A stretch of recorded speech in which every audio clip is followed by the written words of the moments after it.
కనీసం నా ఇల్లు ఉందిగా, ఈ ఇల్లు నా ఇంటిని నాకు అమ్మేసి, నా ఇల్లుని ఎవరికన్నా అమ్మేసి ఆ డబ్బులతో నాకు ట్రీట్మెంట్ చేయించు డాడీ. కనీసం ఇంక ట్రీట్మెంట్ లేకపోతే ఎక్కువ రోజులు నేను బతకనంటే డాడీ. ఏదో చేసి నన్ను కాపాడాడు, నన్ను బ్రతికించు డాడీ. నేను నా స్కూల్కి వెళ్ళి ఎన్ని మంత్స్ తెలుసు డాడీ. నాకు నా ఫ్రెండ్స్ ఆడుకోవాలని స్కూల్కి వెళ్ళి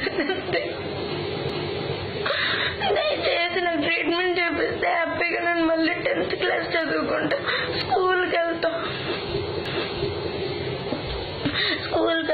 నా ప్రాణాన్ని కాపాడాడు. దయచేసి నీకు దండం పెడతాను డాడీ. చేయి కూడా నొప్పి ఉంది డాడీ, నీకు దండం పెడదామంటే ఇది వాచిపోయిట్ అయిపోయింది డాడీ. చెయ్యంతా కాళ్ళు కూడా వాచిపోయిన కుంటుతో నడుస్తున్నాను డాడీ.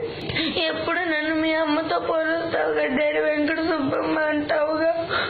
మరి మీ మమ్మీకి ఏదైనా డిసీజ్ వచ్చిందనుకుని చేయించు డాడీ నాకు ట్రీట్మెంట్. దయచేసి ట్రీట్మెంట్ నాకు అవసరం అంట డాడీ. నాకు ట్రీట్మెంట్ లేకపోతే ఇంక బతకనంట. అమ్మదే డబ్బులు లేవు డాడీ. నాకు ట్రీట్మెంట్ చేయించిన నిజంగా అమ్మదే డబ్బులు. ఒకవేళ నీ డబ్బులు ఏమన్నా మా మమ్మీ చేసేసి నీ డబ్బులు ఏమో తింటది అనుకుంటే మా ఎవరికి డబ్బులు ఇవ్వద్దు. నువ్వే నన్ను హాస్పిటల్ తీసుకెళ్లి ట్రీట్మెంట్ చేయించు.